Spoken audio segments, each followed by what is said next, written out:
Okay, recording on. Hello भाई लोग, तो कैसे हैं आप लोग। मैं आपके लिए फिर से आ गया हूँ। आज हम लोग डिस्कस करने वाले हैं 30 जनवरी के इम्पोर्टेंट करंट अफेयर्स को। आप गौती की क्लास में किसके साथ? गौतम के साथ। ये गौतम मैं हूँ। ठीक है, आइए चलिए हम लोग एक साथ मिलकर शुरू करते हैं। तो हमारा आज का पहला है, हमारा जो पहला क्वेश्चन होता है हमेशा से बिहार स्पेशल ही होता है, क्योंकि हम लोग बिहार BSSC को ही हम लोग का मुख्य टारगेट है। चलिए, BSSC और BPSC हम लोग का मुख्य टारगेट होता है, तो बिहार स्पेशल। तो बिहार स्पेशल का जो हम लोग का है, देखिए अभी एक नया नया न्यूज़ निकल के आया है। छपरा के पल साक्षी वो बेतिया के धीरज को बाल शक्ति पुरस्कार दिया गया है। तो आप लोगों को पता है, देखो हम सारे लोग तो केवल 26 तारीख को केवल क्या देखते हैं, परेड देखते हैं। और परेड से पहले तो कुछ हम देखते ही नहीं है कि उससे पहले किसको मिला किसको नहीं मिला, हम लोग तो ये देखते ही नहीं है ना। तो देखिए, तो अभी बिहार के दो बच्चे हैं, एक छपरा की ही साक्षी और बेतिया के है धीरज। इन दोनों को बाल शक्ति पुरस्कार दिया गया है। भाई क्यों दिया गया है, आइए देखते हैं, और कब दिया गया है ये भी देख लेते हैं। तो अभी 24 जनवरी को दोनों को बाल शक्ति पुरस्कार दिया गया है। और साथ में इन लोगों ने प्रधानमंत्री मोदी से वर्चुअल मीटिंग भी की है ना। तो इसमें इन दोनों को क्या क्या मिला गया है, तो इसमें उनको एक प्रशस्ति पत्र मिला गया है। ठीक ना, मतलब कि जो भी बाल पुरस्कार होता है उसमें क्या क्या मिलता है, मैं आपको उसके बारे में बता रहा हूँ। तो यहाँ पर उनको एक प्रशस्ति पत्र मिला है, और साथ में 1-1 लाख रुपया भी मिला है। मतलब कि जिसको हम प्रशस्ति पत्र को हम सर्टिफिकेट बोलते हैं ना, वही मिला है। और साथ में 1 लाख रुपया भी मिला है।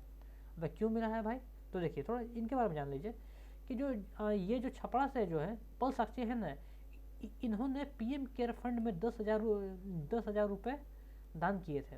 कोविड के समय में इन्होंने 10,000 रुपये कोविड के समय में दान किए थे। और ये जो धीरज कुमार है, ठीक है ना, जो बेतिया से है, इसने अपने भाई की रक्षा मगरमच्छ से की थी। किससे की थी? मगरमच्छ से इसने अपने भाई की रक्षा की थी। तो इसलिए मतलब कि इन दोनों की इस छोटे से उम्र में जो इन लोगों ने जो बड़ा काम किया है, इसके लिए इन्हें बाल शक्ति पुरस्कार दिया गया। क्योंकि मिला तो और भी लोगों को है, लेकिन ये दोनों बिहार के हैं, इसलिए हम लोग केवल इसके बारे में ही बात करेंगे। आगे चलते हैं। PMCH का नाम तो सुना ही होगा, Patna medical college and hospital. हमें पहली बार HIV वायरस लोड लैब की शुरुआत की गई है। मतलब ये HIV वायरस लोड लैब क्या है, तो इसके बारे में हम लोग बात करते हैं ना, ये क्या है। तो अभी 24 जनवरी को PMCH में HIV वायरस लोड लैब की स्थापना की गई है। अभी कब किया गया है? 24 तारीख को ही किया गया है। 24 जनवरी को ही अभी PMCH में HIV लोड वायरस लैब का उद्घाटन किया गया है। तो यहाँ पर होगा क्या भाई, तो यहाँ पे होगा, मैं आपको बताता हूँ कि यहाँ पे होगा क्या।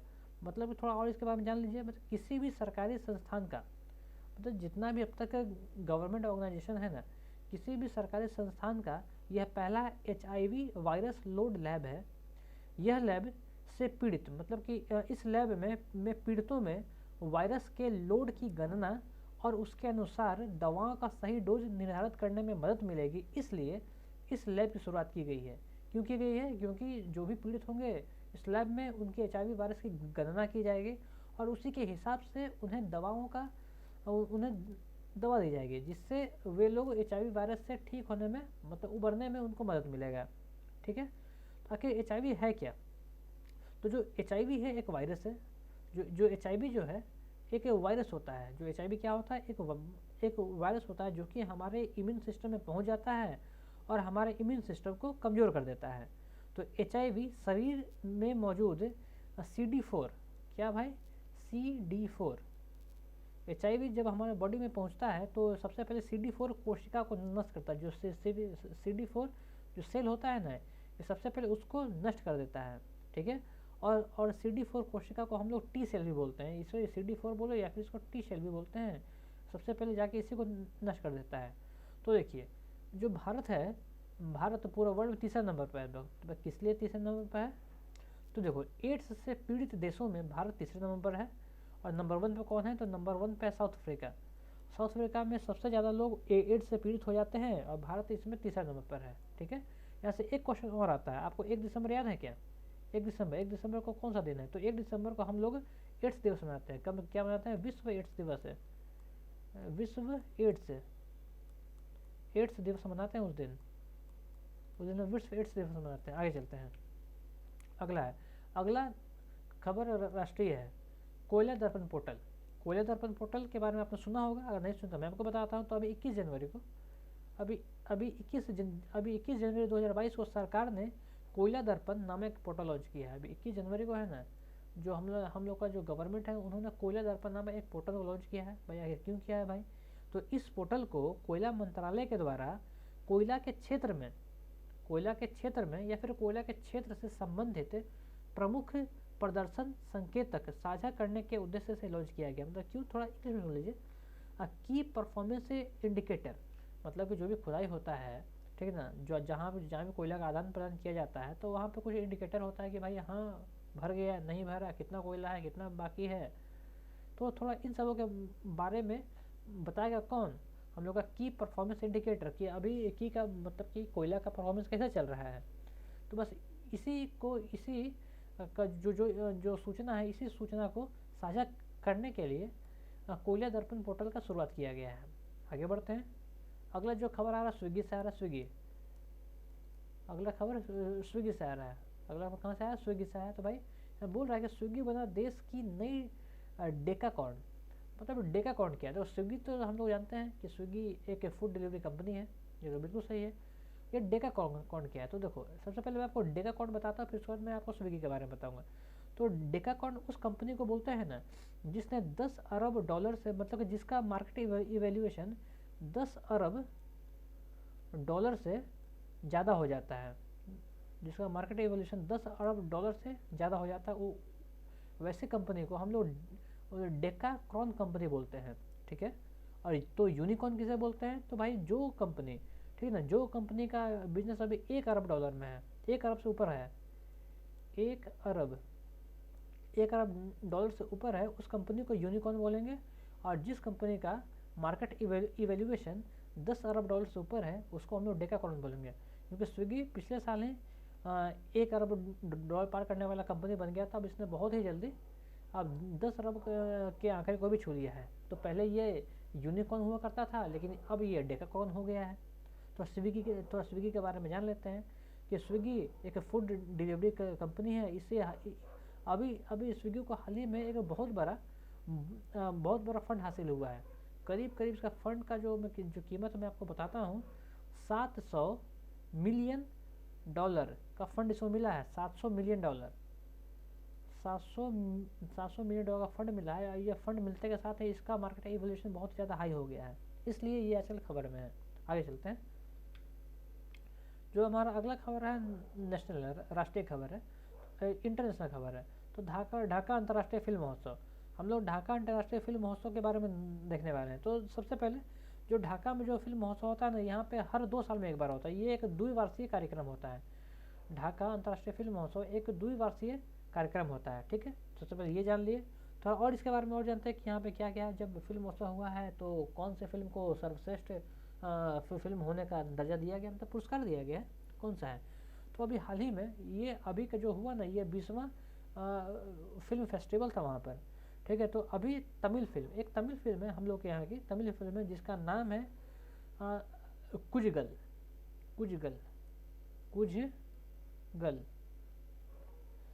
एक तमिल फिल्म है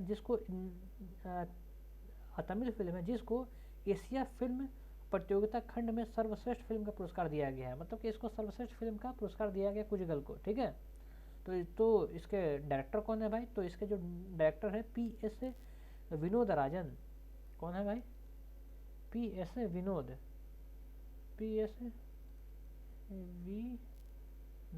राजन। PS विनोद राजन इसके निर्देशक है। और आगे चलते हैं। अगला है साइंस एंड टेक से। तो देखो ओमिक्रॉन परीक्षण किट। तो देखो अभी हाल ही में DRDO ने, DRDO मैं बोल रहा हूँ, CSIR ने, आपको CSIR के बारे में तो पता ही होगा। CSIR ठीक है। CSIR का एक लैब है जिसका नाम है CDRI। ठीक है। अभी जो CDRI ने एक ओमिक्रॉन का पता लगाने के लिए एक परीक्षण किट तैयार किया है और उस परीक्षण किट का नाम रखा गया है ओम। क्या रखा गया है? ओम। उस परीक्षण किट का नाम क्या रखा गया? ओम रखा हुआ है। इसे किसे तैयार किया है? इसे CSIR के में एक लेबोरेटरी है या फिर उसी का लैब जिसका नाम है CDR है, उसी ने एक किट तैयार किया है जो कि पता लगाएगा ओमिक्रॉन वायरस का। उसका नाम हम रखे हैं ओम। थोड़ा और इसके बारे में जान लेते हैं।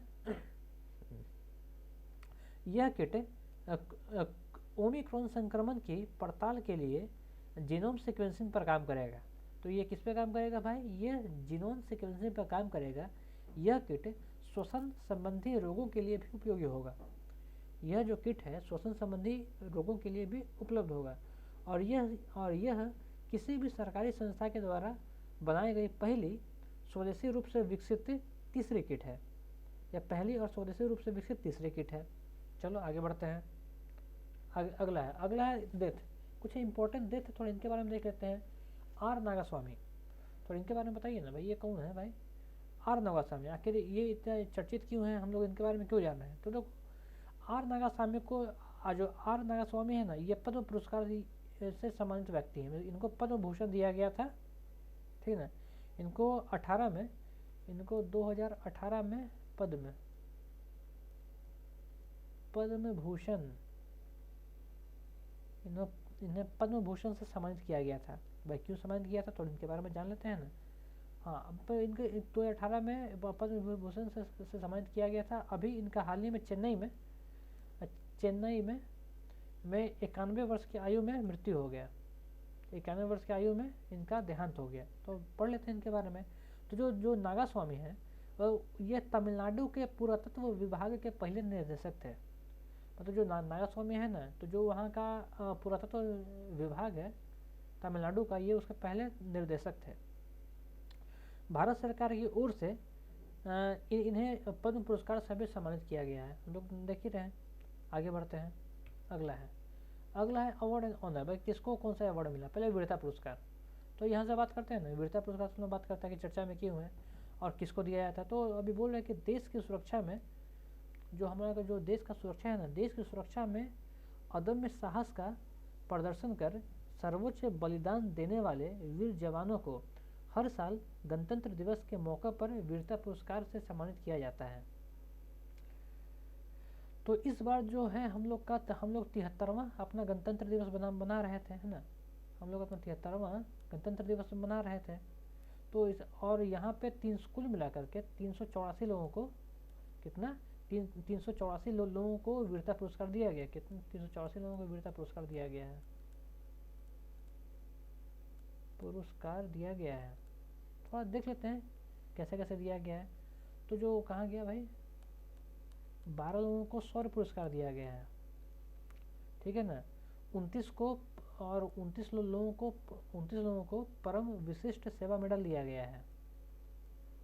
4 लोगों को उत्तम युद्ध सेवा मेडल दिया गया है, ठीक है। आगे बढ़ते हैं। 53 लोगों को अति विशिष्ट सेवा मेडल दिया गया है। अगला है 13 युद्ध सेवा मेडल दिया गया है।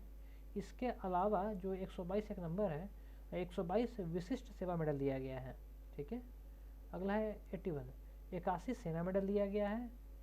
उसके बाद दो वायु सेना मेडल दिया गया है, ठीक है। इसके बाद बारी आता है 40 सेना मेडल दिया गया है।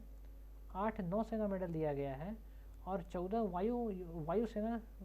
वायु सेना मेडल इसमें शामिल किया गया है। तो देखिए अभी नीरज चोपड़ा के बारे में भूले तो नहीं है ना, कि भूल गए? नीरज चोपड़ा ये याद है कि नहीं? नीरज चोपड़ा में अभी हाल ही में उन्होंने टोक्यो ओलंपिक में स्वर्ण पदक जीता था जेवलिन में। तो वो भी सेना से ही संबंध रखते हैं। तो इसलिए इस बार उन्हें भी, नीरज चोपड़ा को भी परम विशिष्ट सेवा मेडल से सम्मानित किया गया है। नीरज चोपड़ा को भी परम विशिष्ट सेवा मेडल से भी सम्मानित किया गया है। चलिए आगे बढ़ते हैं। प्रधानमंत्री बाल पुरस्कार, तो इनके बारे में जानते हैं ये क्या है? तो भाई बाल पुरस्कार, तो देखो अभी 73वें गणतंत्र दिवस के अवसर पर देश के 29 बच्चों को प्रधानमंत्री राष्ट्रीय बाल पुरस्कार दिया गया है। कितना भाई? कुल मिला 29 बच्चा है, 29 बच्चों को प्रधानमंत्री बाल पुरस्कार दिया गया। तो ये पुरस्कार हर साल बहादुर और प्रभावशाली बच्चों को उनकी उपलब्धियों के आधार पर दिया जाता है। 14 जनवरी 2022 को पहली बार ब्लॉकचेन ब्लॉकचेन प्रौद्योगिकी का प्रयोग करते हुए प्रधानमंत्री ने इन बच्चों को डिजिटल प्रमाण पत्र भी प्रदान किया और 21 राज्यों और केंद्र शासित प्रदेशों के इन पुरस्कार विजेताओं को मतलब जो जो उसमें 14 लड़का है और 15 को लड़की है, सॉरी 15 लड़का है, 15 बॉय है, 15 बॉय है और यहाँ पे गर्ल है। तो ये वही प्रधानमंत्री बाल पुरस्कार है जो अभी हम लोग को दिया गया था। अच्छा ये ख़त्म हो गया क्या? अच्छा हाँ, ये तो हमारा स्लाइड ख़त्म हो गया। तो चलिए ठीक है, हम लोग स्लाइड ख़त्म हो गया, लेकिन हम चाहते हैं कि एक बार एक रिवीजन कर लें। चलिए देखिए, पहला है बाल विकास, यहाँ पे एक है बाल शक्ति, ठीक है ना। ये यहाँ पे जो हम लोग का पहला है जो बिहार स्पेशल है कि बाल शक्ति पुरस्कार। तो अभी छपरा की लड़की है पल साक्षी और बेतिया का एक लड़का है धीरज, इन दोनों को बाल शक्ति पुरस्कार दिया गया है। पल को क्यों मिला है भाई? तो पल को मिला है क्योंकि इसने कोविड काल में पीएम केयर फंड में 10,000 रुपये दान किए थे, इसलिए इनको मिला है। और धीरज को क्यों मिला? क्योंकि इसने अपने भाई को मगरमच्छ के द्वारा किए गए हमले से बचाने के लिए धीरज को मिला है। आगे बढ़ते हैं। अभी पीएमसीएच में पहला HIV वायरस कोड लैब का शुरुआत किया गया है। ये इसलिए किया गया है ताकि जो भी पीड़ित है, जो भी पेशेंट है, उनका सही तरीके से जांच किया जाए, उनके बीमारी का आकलन किया जाए, उनके आकलन के अनुसार ही उनको मेडिकल फैसिलिटी दी जाए, इसलिए किया गया है। आगे बढ़ते हैं। जो अगला है नेशनल है कोयला दर्पण। तो अभी कोयला दर्पण का शुरुआत किया गया है क्योंकि बस केवल स्टैटिस्टिक को देखने के लिए कुछ ऐसा चिन्ह होता है जिसके बारे में ये बात करते हैं। आगे बढ़ते हैं। स्विगी, और अभी जो स्विगी है भारत की डेकाक्रॉन कंपनी बन गई है। डेकाक्रॉन कंपनी हम लोग उसे बोलते हैं जो कि 10 अरब डॉलर से ज़्यादा का जिसका मार्केट वैल्यू हो जाता है, उसको हम लोग बोलते हैं डेकाक्रॉन। और वो एक होता है यूनिकॉर्न। यूनिकॉर्न हम उसे बोलते हैं जिसका मार्केट कैप 1 अरब डॉलर से ज़्यादा होता है। आगे बढ़ते हैं। अगला है ढाका अंतर्राष्ट्रीय फिल्म महोत्सव। तो जो ढाका अंतर्राष्ट्रीय फिल्म महोत्सव है हर 2 साल में एक बार आयोजित किया जाता है, ठीक है। तो इस बार एक तमिल फिल्म है जिसका नाम है कुंजगल। कुंजगल को सर्वश्रेष्ठ फिल्म से सम्मानित किया गया है, कि अवार्ड से सम्मानित किया गया है। और इसके जो निर्देशक हैं विनोद राजन, PS विनोद राजन है। आगे बढ़ते हैं। अगला साइंस और टेक में ओमिक्रॉन परीक्षण किट। तो अभी CSIR ने अभी ओमिक्रॉन के जांच के लिए उसने एक परीक्षण किट बनाया है और उसने उस परीक्षण किट का नाम रखा है ओम फॉर ओमिक्रॉन, इसीलिए है। आगे चलते हैं। अगला डेथ में आर नागास्वामी। अभी आर नागास्वामी का डेथ हो गया है, वो अभी 91 साल के थे। चेन्नई में इनका डेथ हुआ है। तो भाई ये इम्पोर्टेंट क्यों है? ये इम्पोर्टेंट इसलिए है क्योंकि इनको 2018 में इनकी सेवा के लिए पद्म पुरस्कार से नवाजा गया था। बहुत इंपॉर्टेंट आदमी है भाई, इनको नवाजा गया था। और क्यों भाई? क्योंकि ये आर्कियोलॉजिकल सर्वे ऑफ इंडिया, मतलब जो तमिलनाडु में जो आर्कियोलॉजिकल सर्वे है ना, ये उनके अध्यक्ष हुआ करते थे, ये उनके पहले अध्यक्ष थे। और इनको उसके बाद पद्म पुरस्कार से सम्मानित किया गया था। आगे बढ़ते अवार्ड एंड ऑनर में। तो वीरता पुरस्कार, तो ये वीरता पुरस्कार हर साल गणतंत्रता दिवस के मौके पर दिया जाता है। इस बार 384 वीरता पुरस्कार को दिया गया है। यह बहुत सारा है, देख लीजिएगा। आगे बढ़ते हैं। प्रधानमंत्री बाल पुरस्कार। तो इस बार प्रधानमंत्री ने कुल मिला के 29 बच्चों को प्रधानमंत्री बाल पुरस्कार दिया है, जिसमें से 15 लड़के हैं और 14 लड़कियां हैं। आगे बढ़ते हैं। तो अच्छा, ये यहीं पे ख़त्म हो गया, ये यहीं पे हो गया। तो ठीक है भाई लोग, अगर आपको हमारे वीडियो अच्छा लगते हैं तो आप हमसे जुड़ सकते हैं, कमेंट कीजिए हम पे आके, हमें अच्छा लगेगा। तो तब तक के लिए बने रहिए हमारे लोगों के साथ, ठीक है। हम लोग फिर मिलते हैं।